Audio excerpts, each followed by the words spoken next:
Hey, well, good afternoon, everyone. My name is Mark Cole, CEO of Maxwell Leadership, and I can't begin to tell you how excited I am to be joined by you. Me? You. Actually, Becky Bursell is our Executive Vice President of Personal Growth Solutions. And Becky, truly, I can remember the day where you looked at John and I. And I didn't intend on saying this, but I can remember the day when you looked and said, put me in. Yeah. I'm in. Whatever. Just let me be a part. And it was a good day for us. So thank you so much for you being here with you. But thank you for being right here with us, too. Mark's going to start this off with making me cry. So right. That's really great. No, I'm honored to be here. And I cannot wait to dive into everything personal growth, which just happens to be my favorite topic on the planet. Well, and mine, too. And today we're going to have a great time. We're glad you're here with us. We're glad that you're present. Because here's what we know. Growth doesn't happen by accident. Mm-hmm. Growth requires a plan. It did for me. Absolutely. It did for Becky. It will for you. And that's why we're here today, to give you a plan for your personal growth. We've taught the principles you'll hear today around the world, literally, and seen millions of leaders take the next step in their growth journey. Mark, you've probably said this a million times before, and I completely agree with you, but everybody wants a guide, but everybody also wants a tribe. And, well, we haven't been working on just anything in the last year and a half. We really have been working hard recently to become just exactly that for you. We've always been known as leadership. There's no question about that, but the whole foundation of leadership is personal growth, and we built a team to help guide you through your leadership journey, your growth journey. And now I believe we are on our way to becoming the go-to resource for all things personal growth. So no matter what type of leader you are, where you're at in your growth or your leadership or organization that you're continually building, we can help you grow. I love it. And you are doing that. We're doing it. I have believed in this, and you're going to hear clear all day long. So just go ahead and write CLEAR, because that is going to be what you hear. Because I've been riding shotgun with John for 20 years, and for those of you that don't know what that is, that's a Southern term that says I travel more with him than anybody else in the world, including Margaret, his wife. Yes. She tells me that often. And in these last 20 years, I can tell you this. He's more excited now than ever about our future, about our organization. We have more clarity today than we've ever had on how we can help you become the best leader you can be. Today, we're going to give you 5 reasons we believe you need personal growth. But before we get into the content, Becky, I want you to tell them what they can expect from our time today. I would love to. We know how important it is to set aside time to grow, be intentional. I mean, that is everything John Maxwell teaches every single day. But the secret to success is determined by your daily agenda. What are we doing every single day to grow? And you've made a great decision by putting this on your agenda. We already know you're a leader. We already know that you want to grow. You're here. So now it's time to dive in together. And the first thing we're going to do is identify areas of growth. And before you can develop your talents or skills, you have to first identify what they are, which is not always easy to do. And Mark mentioned the 5 reasons you need personal growth. We believe if you focus on developing these 5 areas, you personally will become more successful. So the next thing we want to do is help you find the resources in your area of growth. This is an opportunity to associate with fellow learners who will challenge your thinking and inspire you to grow. We will help you recognize your own potential in that process as well. So we will also be introducing you to guides who can help you grow and learn at the same time. So it's not learn and then apply. We want you to learn and grow at the same time. So now before we jump into the content, go ahead and begin thinking of questions that maybe you've always had around personal growth. And we'll take time at the end, or maybe questions will come up as we go, but we will take time at the end of our time together to answer any questions you have. So please submit them as we go, and our crew will relay them to us directly. So again, you're going to let me teach a little bit. I am. I'm going to let Mark talk. Thank you. And then after that, we get a chance to do a little Q&A together. I love it.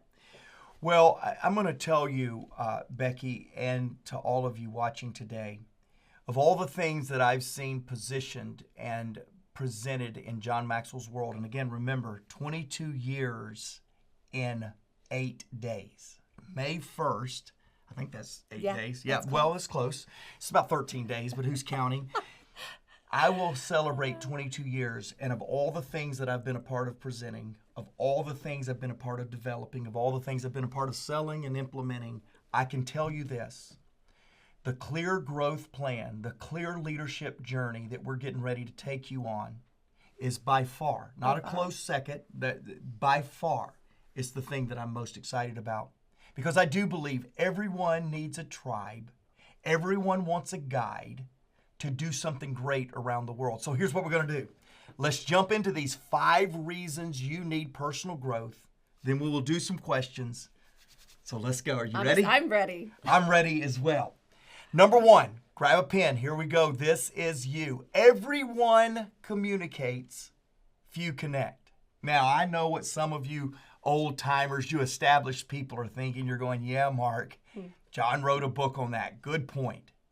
Well, it's the first point for me for many reasons because I do believe in communication. In fact, let me say this. If you don't know where you're going, no one else does either. You just don't know. And what I found is the same thing that John found, is the same thing probably that Becky, you found, and others. And that is, I've been growing since I was 5 years old in this idea of personal growth and leadership.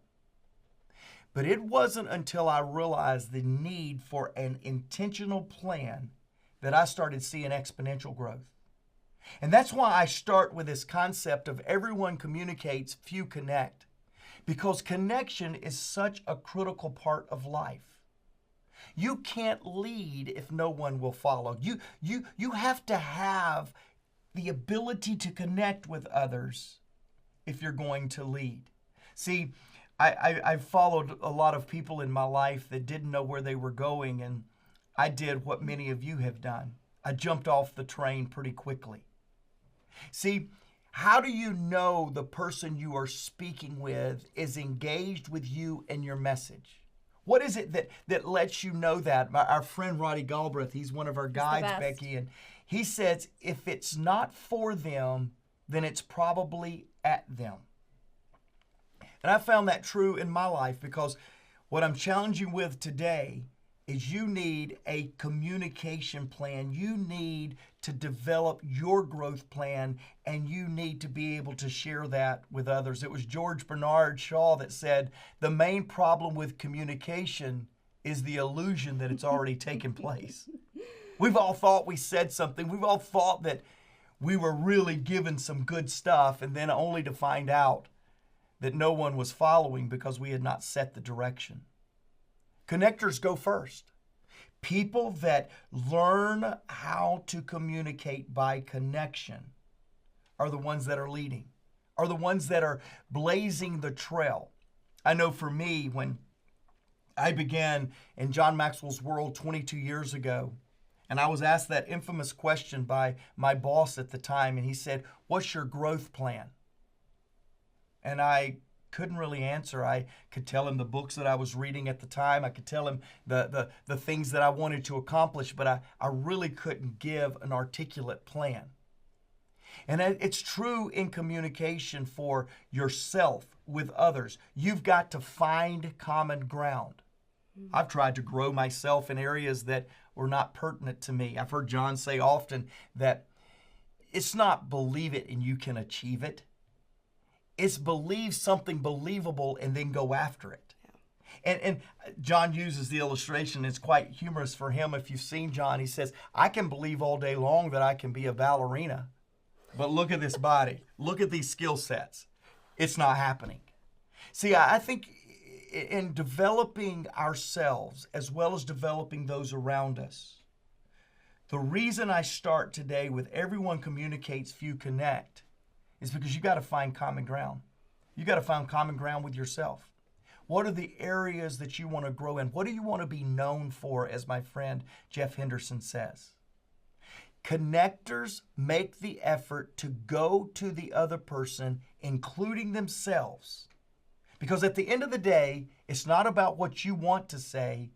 It's about what those around you are hearing. It's not what you say you want to be good at. It's what you put your mind and energy into. Stephen Covey had a great quote on this. He said, "Seek first to understand, then to be understood." To truly understand, you have to be willing to listen and to listen more often. See, as I said earlier, the best communicators are connectors. And that communication, my friend, starts with communicating with yourself. For me, Becky, it was the year 2003. And I had been doing a discipline that I had started with many years ago, or 2 years before, not many years before. And it was putting down on paper, communicating. It was putting down on paper what I expected to get out of my life. And I will tell you that first year I looked and I went, boy, this is what I'm saying I want, but this is what I'm doing. Yeah. The next year was, this is what I'm saying and this is what I'm doing, and the gap shrunk. In 2003, I was able to bring that together, and what I began to communicate began to connect with me and those around me. I put on a list 42 things. I mean epic. I mean audacious things that I wanted to accomplish. I put it down and I began to share it with people around me. And Becky, one of the things was I wanted to own a company like the one I was working with friends, with people that would come alongside of me. And when I began communicating that plan, it connected not only with me, which is first and foremost, but it connected with those around me. That's why when I tell you that you've got to connect, you've got to be able to do more than just say something. You've got to connect it with something to truly have this growth plan. Let's go to number 2. Number 2, influence is just the beginning of leadership. Influence is just the beginning of leadership. Now, again, I want to highlight in each of my points a word in each of those points. My first point, everyone communicates, few connect. Circle communicate. Circle communicate, because it's going to come back in the CLEAR program. In fact, if you're astute, you already see what's happening here. Communicate is the C in CLEAR. I want to take you as I go to 2 and tell you, influence is just the beginning of leadership. That's the point. Influence is just the beginning of leadership. Circle leadership. There's that L in CLEAR. Here's what I want to say to you. If you can't lead yourself, you won't influence others for long. Oh, I've had a position. I had to put for long in there because I've had positions before that helped people lead and follow my leadership. I've had opportunities, and I've borrowed the belief and the endorsement of others and had people follow my leadership. But influence and leading yourself is what really initiates sustainable influence with those around you. John Maxwell has taught us for years, leadership is influence, nothing more, nothing less. We are leaders because we have influence, and you are a leader if you have influence. You are a leader that is worth following when you're leading yourself. That's why in the CLEAR Growth Program, we spend a lot of time. I happen to get the privilege of being the guide in that. I guess working alongside John for 22 years, people are going, can he finally help somebody else? And I tell you, I hope it took me 22 years to focus on myself so that I could begin leading and influencing others. See, we have a problem today. You can have influence and be a terrible leader. I can give you names like Adolf Hitler. I can give you names like Osama bin Laden. See, the difference between good leadership and bad leadership is not influence. Influence comes with leadership. The influence quotient that I'm talking about is centered and founded on values. That's why everything that we do is about values. See, when you have influence and you have good values, you can truly generate positive change. We were testing a new youth program that we had several years ago in Africa, and we now have over 6.3 million kids that have been through our curriculum in Africa. And when we began testing this, we asked several questions of 1,000 just to kind of create baselines. And these 1,000 young people, when we asked them the question, would you like to lead when you're done with school answered with a shocking no. 76% said no. When we began to ask them to define leadership, they defined leadership as corruption, as taking advantage of people, manipulation, selfishness. And we began to realize it wasn't that people didn't want to lead, they didn't want to model the influencers that were currently in their life. And so we took them on a 16-week course to show them what values-based, people-centered servant leadership, what clear leadership looked like. And would you believe when we finished the 16-week, we asked them the same questions. We gave them the same survey. We asked them, how do you define leadership now? Service, gratitude, significance, helping others. And then we asked them that question that we'd started with the first time we took the survey, said, how many of you would like to lead when you're done with high school? And it went from 76% no to 84% a resounding yes. I want to make a difference. See, good leadership starts on the inside. It starts with leading yourself. When you focus on being bigger on the inside, you will become influential, more influential, greater in your influence on the outside. Success, we believe, is what happens to you. We're going to show you in the Clear program some successful things that will make you a better leader. You will accomplish more in your business, in your leadership, because of your involvement in Clear. I guarantee it. It happened to me. It will happen to you. And if it can happen to me, if it can happen to Becky, it can happen to you. But success is what happens in you. Significance is what happens through you.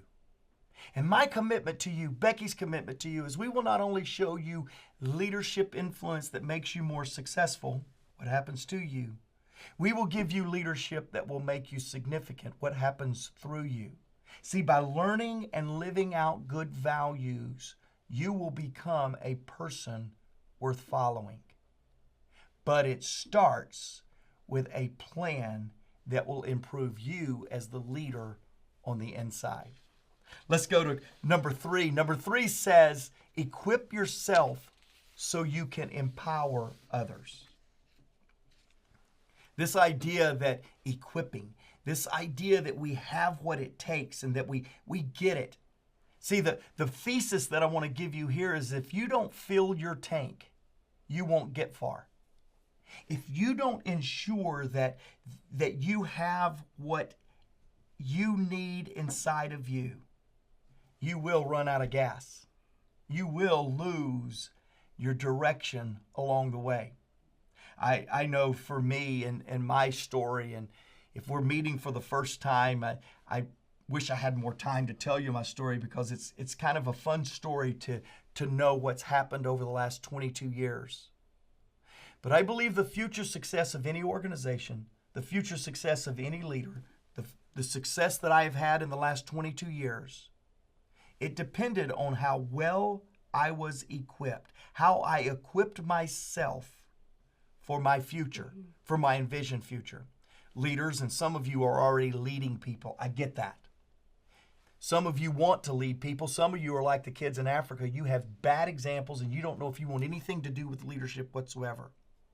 Here's what I can tell you. When we're done working with you for a small period of time, we will awaken something that's in every one of us, and that is the desire to make a difference in our world.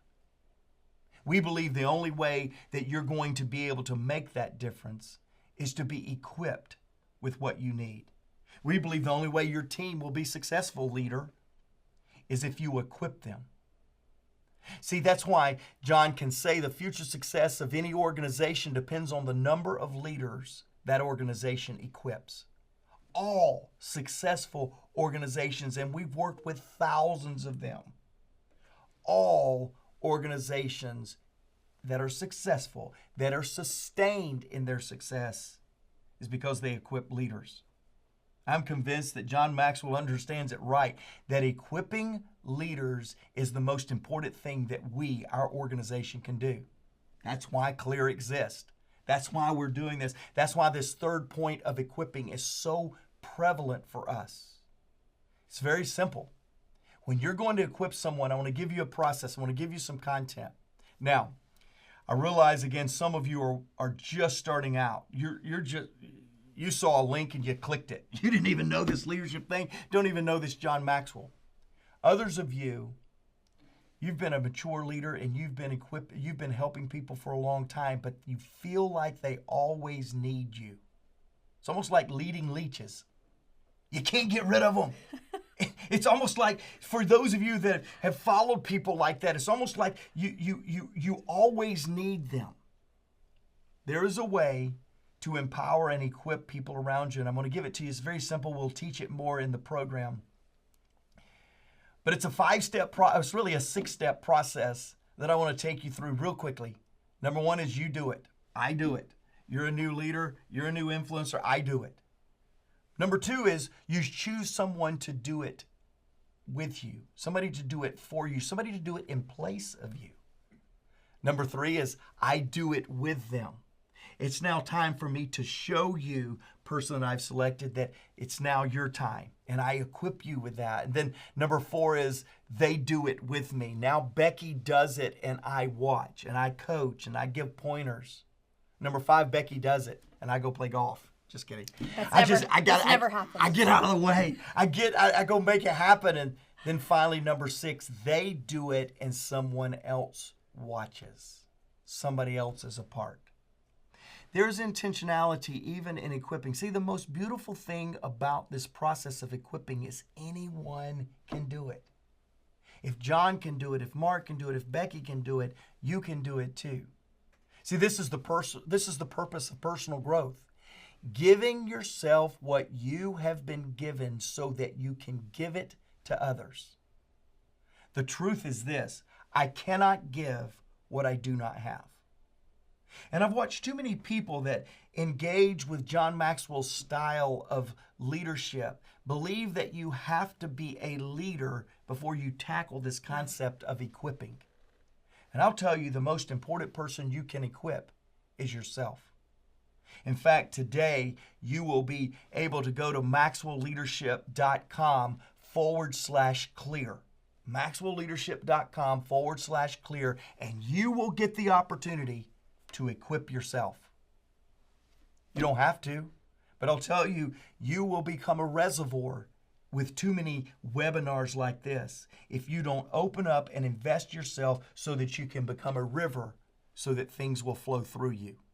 John says it like this: you cannot help others if you're a reservoir. You have to be a river rather than a reservoir. But you have to have something in the reservoir for the river to flow. And I'm just going to challenge you with this question: are you equipping yourself for your future? Are you seeing your self-worth pouring into resourcing so that you have something to give to others? Here at Maxwell Leadership, we've been working hard to go from a vision of me to a vision of we. This is a critical shift in our organization. We go from founder to foundation. We go from persona to philosophy because we believe our responsibility is to equip others around the world. John's right when he says the measure of a leader is not the number of people who serve him or her, but the number of people she or he serves. How many people are you serving? How many people are you working to help encourage and strengthen? The number one responsibility of being a leader is to create for others, is to give others opportunity and a chance to make a difference. Now, you've got to remember this idea of clear, this idea of a personal growth plan. It's not a sprint. It's not a quick little run. I've ran a few marathons. In fact, I'm going to have to get Becky and everybody else in the studio today to commit to run one with me. And I see a bunch of thumbs downs. I need somebody in the webinar to run with me. It looks like I've got a couple of thumbs up in the studio. I'm going to tell you this. I've ran marathons and I've ran 100-yard dashes. And I've done okay at both. The 100-yard dash was many, many years ago, by the way. But in both, I will tell you, there is a different mindset. And in this idea of growth, it's not a one and done. It's not a let me join Clear for a month or a year. This is an infinite game of equipping yourself so that you can equip others. Let's go to number 4. We're doing good on time. You guys are doing great. We got this. Number 4, attitude is your best friend or your worst enemy. Attitude has the ability to make you or break you. And here's kind of the little thesis that I want to leave you in the next 5 minutes. It's this: if you don't enjoy the journey, you diminish the destination. See, your attitude is not automatic. Your attitude doesn't just work right on good days. Your attitude has to work right on the difficult days. Your attitude shouldn't be highest just because you finished an objective. It should also be high when you're working toward that objective. It takes great discipline to maintain attitude. That's why we have put it in the Clear program: communication, leadership, equipping, attitude. By the way, if you don't already know this, on my 4th point, attitude is your best friend or your worst enemy. Attitude is the word you want to circle. That's the word, because that's the A in Clear. See, you don't have to be intentional to go downhill. John Maxwell often says, everything worthwhile is uphill. And he forgets sometimes to say this second part that always hits me: all the way. Everything worthwhile is uphill all the way. There's no rest for the weary. There's no plateau for the growing leader. It's uphill all the way. And the question that will keep you engaged more than anything else in a continuous, infinite journey of uphill is how good is your attitude. So you don't have to be intentional, as I said earlier, to go downhill. The 2 most overrated words in the English language is good intention. Well, I intended to grow. I intended to be good. And then you get in moments like this and you hear an opportunity like Clear and you go, oh man, I already have too many things. I already have too many options. I'm going to tell you, you've got good intentions, but they are your worst enemy right now. Because good intentions will not get you uphill. Good intentions will get you downhill faster than you want. That's why I say attitude is a choice. Most people allow their situation to determine their attitude. Well, I would feel better about it, but. Oh, this would work out, but. You are made by the choices you make. It's you. It's you. It's your attitude. I believe personally that life is the sum of the choices you make, the experiences you create, and the relationships you cultivate. Take all of that choice and you begin to see that you can make a better choice. See, here's the good news. If you want a better result, all you have to do is make a better choice. And that's up to you. That's up to me. That's something that we can do, because attitude, as John Maxwell teaches, as he's written books on, attitude is the difference maker. There's very little difference in people, but the little difference makes a big difference. And that little difference is your attitude.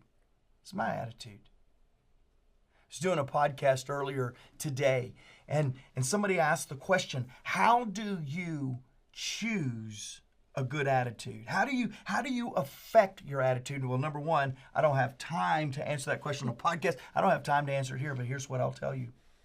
We'll spend the rest of our life through the Clear program of helping people know how to choose a good attitude. My question to you today is this: how is your attitude?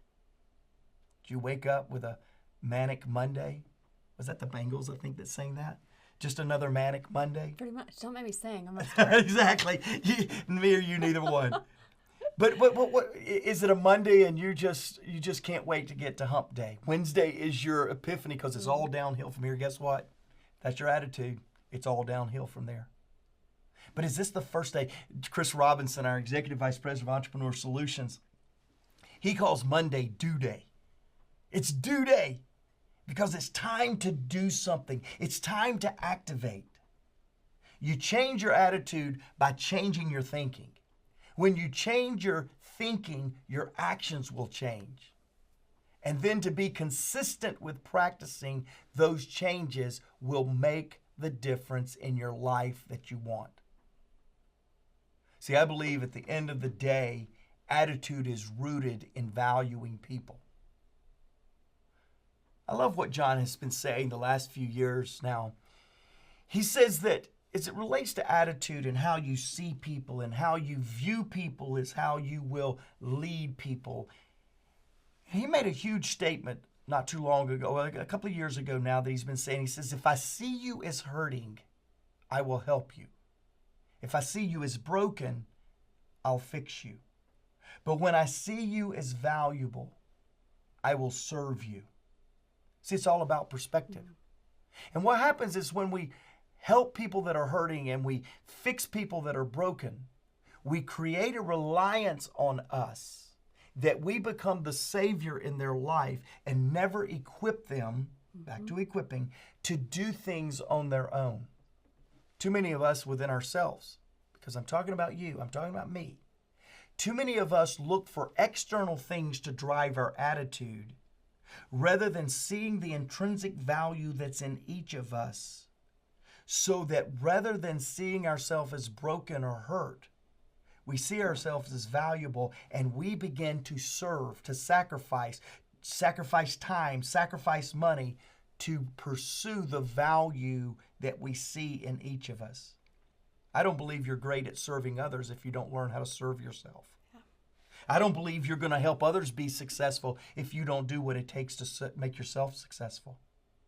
And I believe that starts with an attitude that says, I will do what it takes to become the person I was created to be. Which, by the way, that leads me to my fifth and final reason of why we need personal growth. Number 5, trust is the foundation of relationships. Here's my thesis. If you're going alone, you won't go far. See, relationships are invaluable in leadership. It's the core of any endeavor. It's the core of why we do what we do here at Maxwell Leadership. And in order to build healthy relationships, you have to build trust. Trust is proven over time, and here is the key to that statement. People don't care how much you know until they know how much you care. You have the ability to take action. You have the ability to be consistent. But I think it all comes back in your ability to surround yourself with people that will help you get where you want to go. I'm a relational leader. I'm a relational person, therefore I'm a relational leader. And one of my greatest mentoring sessions with John that lasted 18 months, that lets you know how slow I am, was when he asked me the question, do you want to be loved or do you want to lead? And I would ask you that question because this is a personal growth conversation that we're having today. I would ask you the question, do you want to be comfortable or do you want to be stretched? Do you want to feel good about yourself or do you want to feel accomplished about your progress? Do you want to feel safe that life is predictable, or do you want to be inspired to take on the new task no matter what it is? And I'm going to challenge you to go against your personality because we all have unique personalities. We're all unique. But I can tell you, the way to become better is to surround yourself with people that will hold you accountable to the best version of you. One of the greatest questions I love to ask in my leadership is, what's it like to be on the other side of me?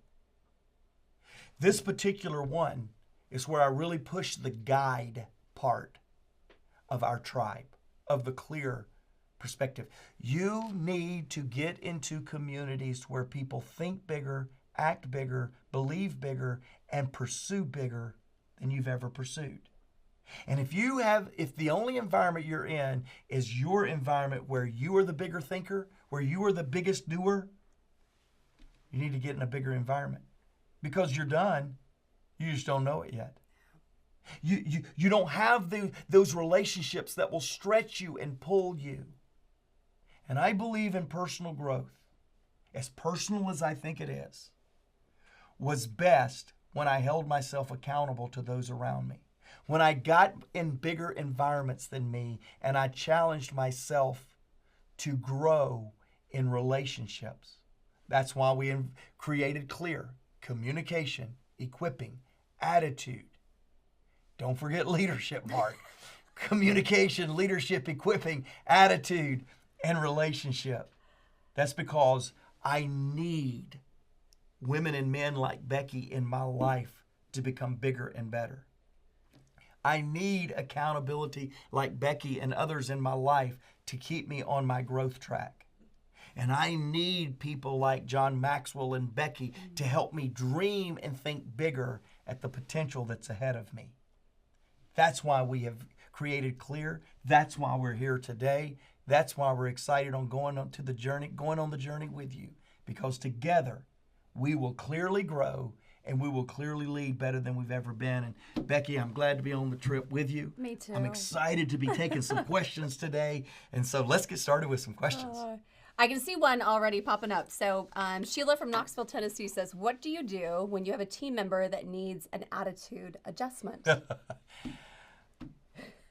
Get a new team member. No, I'm just kidding. Not really. But I am kind of kidding. Kind of, but not. Yeah, John, Sheila, it's a great question, and thanks for tuning in today.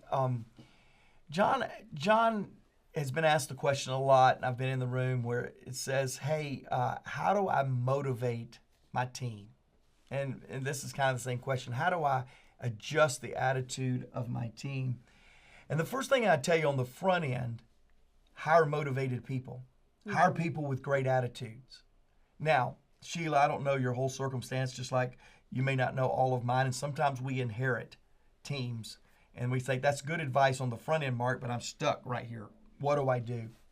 The first thing that I do is I would exercise caring candor, Sheila, and I'd go and say, hey, do you know what it's like to be on the other side of you? Mm-hmm. Do you know that myself and others really see you as an elevator with a down button on? You take every environment, you take every situation, and you take it down to the basement. John says this, people are either taking you up or taking you down.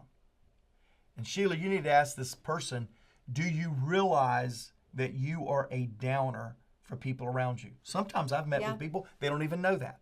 They're not aware. Sometimes they do know that and they go, yeah, I'm pretty pleased with that. Thank you very much. If it's a team member that has a lot of influence, I'm going to have a very candid conversation with them now and say, we've got a certain amount of time that we need to adjust your attitude or we're going to have to adjust your position and your level of influence in the organization. So good luck on that, Sheila. I've had those conversations before. They're not easy, but they are necessary for the benefit of the whole team. And I would say sign them up for CLEAR. That's exactly right. I would say a lot of us don't realize, and we don't know we're doing this. We're waiting for the right circumstance to be motivated. We're waiting for the right person to come along and motivate us. We're waiting for the right podcast to motivate us, which is why we created CLEAR. You don't have to wait for a circumstance. Motivation comes from growing and then recognizing what you were hungry for. Right. And now all of a sudden that you know how your stomach grumbles and reminds you to eat? When you start growing, there'll be moments that you'll feel uncomfortable not growing. And where CLEAR allows you your own timeline at your own pace. You don't have to wait for someone to recognize your talent to do it. You get to grow yourself. That's exactly right. That's good. Get them in environments. Get them in environments to where they have the opportunity. Yeah. So Rex from Arkansas, I love what you said about the difference between success and significance, but it brings up a question I struggle with often. Should I feel bad about pursuing success? Oh, Rex. Number one, I was in Arkansas this past weekend, and it was lovely in Little Rock, even though there were some serious storms came through there. Rex, let me say this. I believe that significance is greater when success is great. The greater the success of a person with a right heart, the greater the significance of that person would be.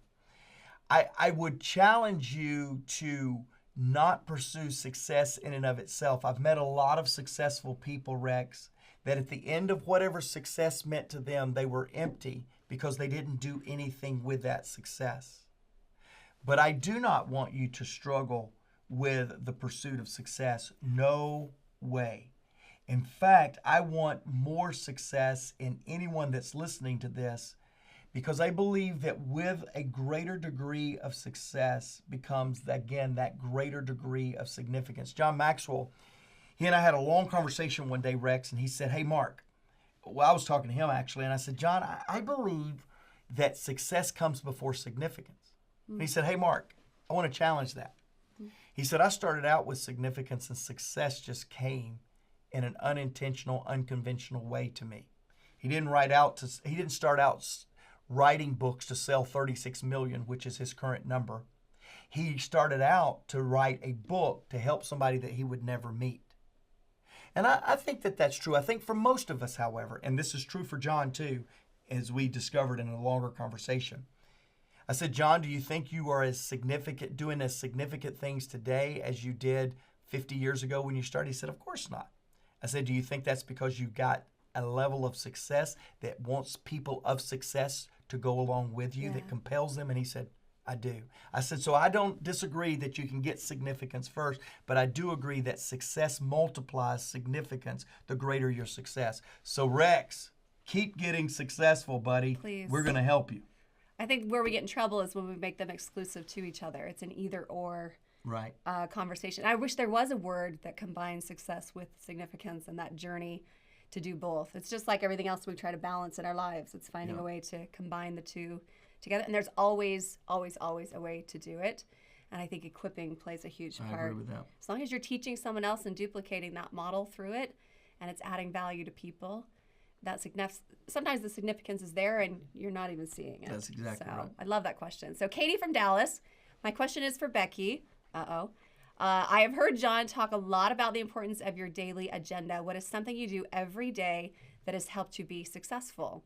So for me, personally, and it really depends on your personality, I've rarely had to have people around me be hard on me because I'm pretty hard on myself. There's a perfectionism, a control, all of those things. I always have the best ideas, just ask me. That kind of attitude. So for me, I was always a doer, and I'd make a to-do list every day. That was how I started my morning, not with reflection, not with prayer, not with, the things that fill your soul.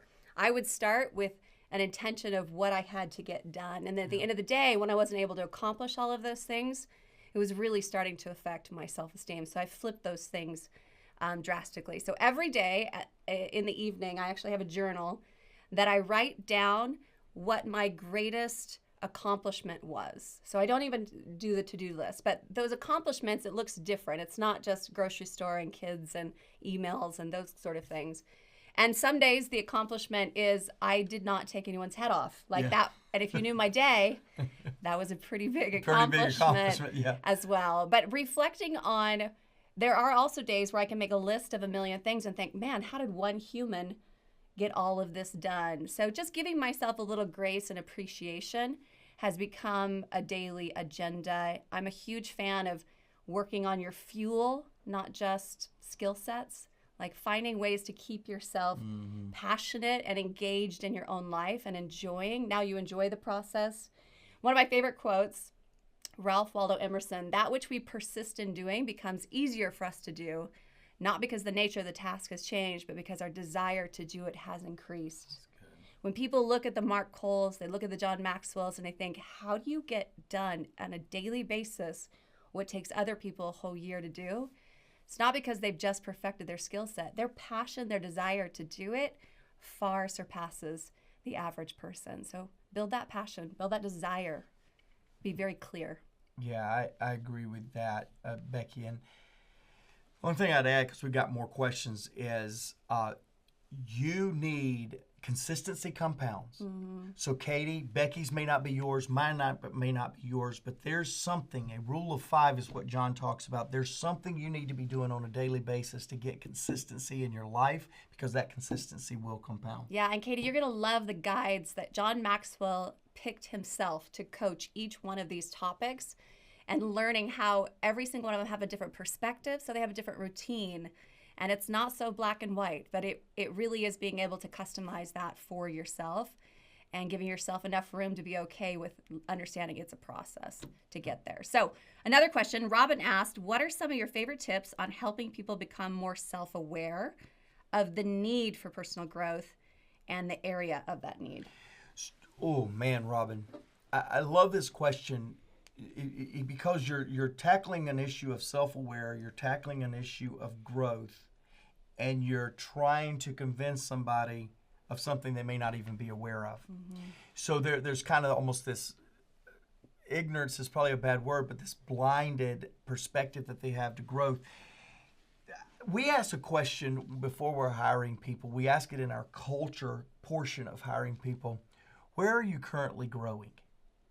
What is the last thing that you learned that changed the trajectory of your success? All those are questions that we are using to try to indicate whether somebody is growing, whether they have an appetite to grow. Now, I've gotten some great answers from that, Becky. I mean, answers that I said, hey, hold just a minute, stop the interview. I got to go get that down. But it wasn't to find information of what somebody else was growing. It was to find a hunger and a commitment to grow. And so what I would ask you, Robin, we said? Yeah. Robin, what I would tell you, Robin, is this individual or these individuals that you're talking to, when is the last time you've asked them, where are you growing currently? Or what is the last thing you have grown that changed the trajectory of your influence? And I'm asking those questions often. I want to know what people are learning and growing on a real-time basis. And if they can't give me a quick answer, now I'm going to take them and say, hey, I'd like to hold you accountable to learn something new. John asked it this way. When is the last time you learned something for the first time? Or when is the last time you tried something for the first time? Those questions are really important in a communication, between a leader and a direct report. Hold them accountable to we all need to be growing, because when you stop growing, you have died. You just haven't made it official. I love that.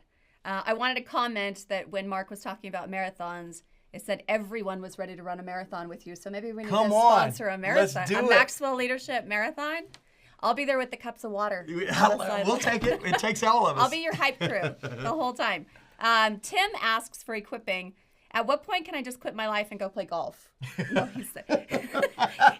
Tim. He said. After we run a marathon.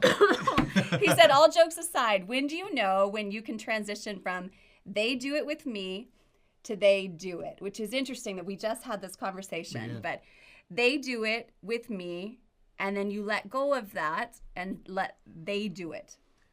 So one is, I think you go into that with a desired outcome, clear deliverables, clear outcome, and a clear timeline. And so I have found the easy answer, Tim, I'm going to interrupt myself in my answer. The best thing to say is John's rule of thumb is when somebody can do something 80% as good as you need to let them go and let them do it. Now, I'm a little bit of a control freak, as is Becky.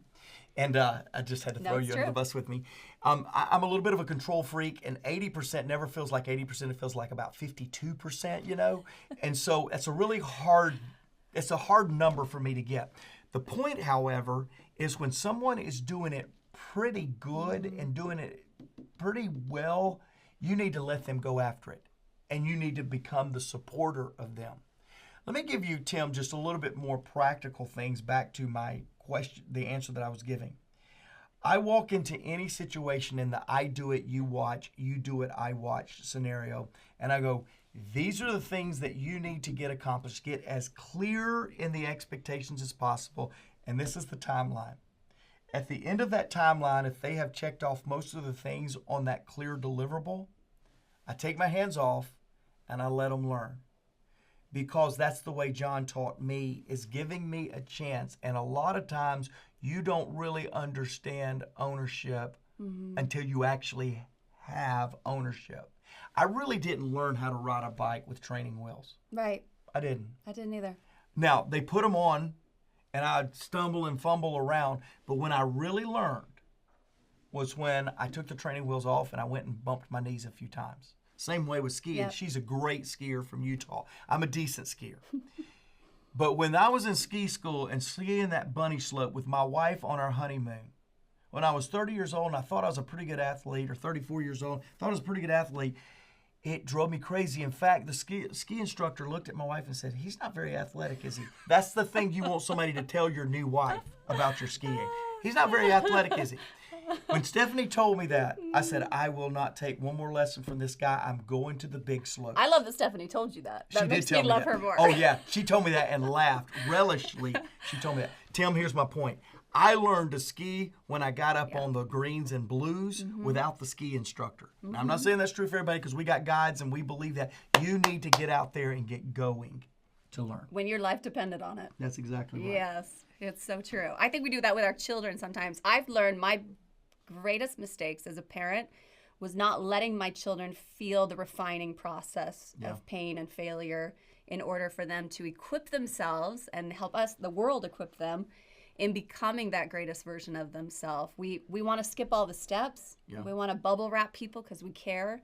And there is a process of over caring. So let me say this. Let them experience it. And then you actually have to watch them put their finger in a light socket and get, not literally, please don't let your children do that, but figuratively, finger in the light sock, feel a little shock. And sometimes that is the quickest way to learn is that pain. You feel the effects of pain, and you will change. And let me say this on the guides that John and I and Becky have selected to be the guides in the CLEAR program. We're not going to guide you in a way that's just like training wheels. We're going to give you assignments and expect you to come back with completion of those assignments, lessons learned. And that's the way John has taught me. John was so hands-off in letting me run his multi-million-dollar companies. No education experience in business, no experience before coming and working on John's team in running businesses, and John gave me a chance to get out there. That's the way we're going to guide people on the CLEAR program, is just giving you tangible things to work on and then letting you come back and give a report on that. And imagine what that says about his trust in us, that That's he right. hands something that significant to us. You'll feel a weight of responsibility. So imagine you do that for someone else. You empower them with that weight of responsibility. All of a sudden, they're going to feel like, this person believes in me. Why? I need to start believing in myself. That's exactly process. right. It's beautiful. I love that question. Brenda, how do you gauge the temperature of the room? What's the indicator the team is on board with what you're saying? So if you're speaking. Yeah. But I guess that's a one-on-one as well. I mean, how many times have you ever done this where you go out to dinner with your spouse and you look around the room? I'm such a people watcher. I'll look around the room and I'll be like, they haven't spoken to each other in like 10 minutes. Or these guys are fully engaged with each other. If you travel very much, when I was in Japan, they actually, in their communication, they give an indication when someone's talking. It's like they will engage with you just to show they're paying attention. Yeah. So I'm curious how you do that. Well, so Brenda, I love this question. By the way, after she just told me that she's people watching and she noticed that people hadn't talked, I wonder what Becky's thinking about me right now, but y'all probably thinking that same thing. But we'll no talk judgment, about that. Yeah, we'll just talk about that. observation. So Brenda, I have found that I'm an emotional guy. I'm an emotional leader. I'm a passion guy. And passion is my top 5 values. But I have found that emotion is the worst indicator of buy-in. Mm-hmm. It's the worst indicator of someone hearing and listening. What I have found, Brenda, is the best way to know the level of buy-in of the room. I mean, can you imagine sharing something with a group of technologists and sharing the same message with a group of salespeople? The salespeople will make you think it's the best thing they've ever heard. Mm-hmm. The technologists will make you think it's the stupidest thing you've ever heard. And that's not any reflection on our technologists out there. It's just you can't read by emotion. The way that I determined whether there has been something of significance handed off in a meeting is with questions. Good leaders ask great questions. So I ask questions and I get a sense on how well the buy-in is based on how they respond back to the questions. And when they're giving me the answers that I gave in my presentation or I gave as the vision or the direction that we're going, I know that we've had a correct handoff. So 2 more questions really quickly. Yes. Who is Clear for? I believe that Clear is for the people that believe that everyone has value. And I believe the first person you got to believe has value is you. If you won't bet on yourself, no one else will. You've got to believe every person has value. And secondly, you've got to believe that growth is infinite. There is no finish line to growth plans. John Maxwell is 75 years old. I'll leave here today, actually tomorrow. I'll leave here, I'll go jump on a plane with him. One of the first things he'll tell me is what he discovered over the weekend. He is a consummate, ever-present, focused on growth individual that I've ever met. Doesn't have to. He's 75. He could have retired many years ago. Doesn't have to financially. He wants to grow. So Clear is for the people that believe everyone has value, including themselves, believes that growth is not automatic and that growth is an infinite gain. It is a forever gain. And then finally, it's someone that believes that growth is not only for success, Rex, and we believe it, but it's for significance too. Mm-hmm. We believe that's what makes us different, is we're an organization that believes that it takes both success and significant to do what you're supposed to do and why you were designed and placed on this earth. So it's for everyone, including my 15-year-old, that believes that right there. It's for everyone, including John, 75-year-old, that believes that right there. It's for me leading hundreds of people. It's for the people that have not led anybody but knows they got to lead themselves first. And Mark and I have spent a lot of time, not only with John Maxwell, but with many incredible leaders from across the world, and probably devoted our lives to leadership and personal growth. And all of these guides, watching all of their videos, I learned something new. Every time. Every time. Yeah. It was really exciting to watch. So I want Mark to share with you how you join Clear and how you join us on this journey of becoming the best version of ourselves. So it is really simple. MaxwellLeadership.com/clear. CLEAR. And what you're going to do there is you're going to get a chance to see what we are doing and to design this program. If you look at the way people are consuming content right now, people are consuming entertainment content with almost like a subscription base. Disney Plus, Prime, all the streaming organizations out there that are just delivering content. Well, we believe in Maxwell's world that we should be providing that kind of a service to people that really do believe that all people have value, including themselves, that believe that growth really is infinite, that believes there is a success and a significant tandem journey that all of us should be on. And so we are creating it. It will look different 3 weeks from now than it looks today. It will look different 3 years from now till it is today. Okay. We are constantly developing, and so you want to stay engaged with MaxwellLeadership.com/clear.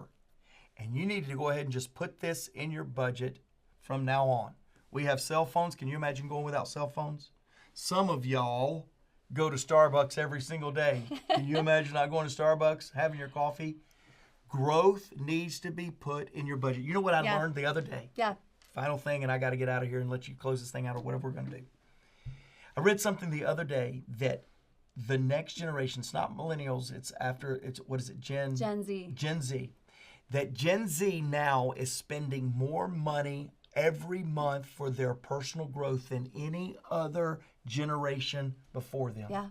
And I thought, some of us old fogies want to write off the next generation. And here we got Gen Z is saying, I'm just going to write in. And by the way, the number is $350 a year. Or is it a month? Is it a month? Sorry. $350 a month that they're pouring into personal growth, saying it matters. Now, here's my question to you and I, old people that think we've got it all figured out. Is personal growth worth putting a line item in your budget to say, I will be ever growing, ever consistent in bettering myself? And I think the answer is no. We've got to be able to write that in the budget and not think that we've already grown too much. Yeah, and I can't imagine what it would cost if you look at the guides and John Maxwell's content on here. what it would cost to have all 6 of them as your life coaches on a weekly basis. So not only are you getting the videos that are on the platform, digital learning platform that you can access every single day, all new content, amazing content, but you're getting live weekly coaching calls, webinars with each of these guides to help guide you through your week, help you focus on the needs and those gaps that might be in your life. So instead of having somebody maybe gently nudge you, you can do that with yourself. You don't have to wait for anyone else to grow. You don't have to wait for the right circumstance. And if you're not loving who's leading you right now, we want you to become the leader that you would want to follow, that we would all want to follow. So come join us with Clear. We can't wait to take this journey with you. Hey, thanks for being a part of the webinar. Thanks for allowing us to talk about one of our favorite subjects, personal growth. Let's lead together. We will see you on Clear in the platform.